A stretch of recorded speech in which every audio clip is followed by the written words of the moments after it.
ہزاروں افراد گھر بسانے سے محروم رہتے ہیں۔ پشاور میں معروف سیاسی اور سماجی تنظیم کی جانب سے ایسے ہی 20 جوڑوں کی شادی کا اہتمام کیا گیا۔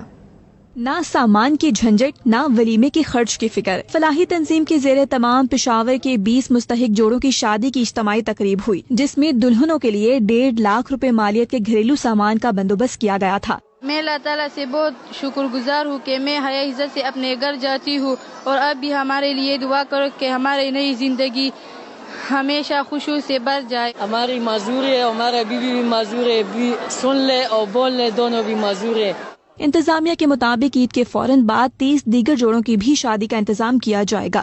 یہ جو نئے 30 کھڑوں کو، نئے خاندانوں کو دنیا اور آخرت کی کامیابیاں نصیب فرما۔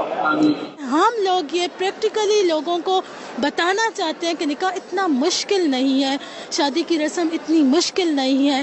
جہاں پہ ہمارے ایک اپر گھرانے 1.5 لاکھ کا 2 لاکھ کا ایک دلہن سوٹ پہنتی ہے، وہیں پہ ہمارا یہ گھرانے 2 لاکھ کا جہیز لے کے اور خوشی سے اپنے پیا کے گھر چلے جاتے ہیں۔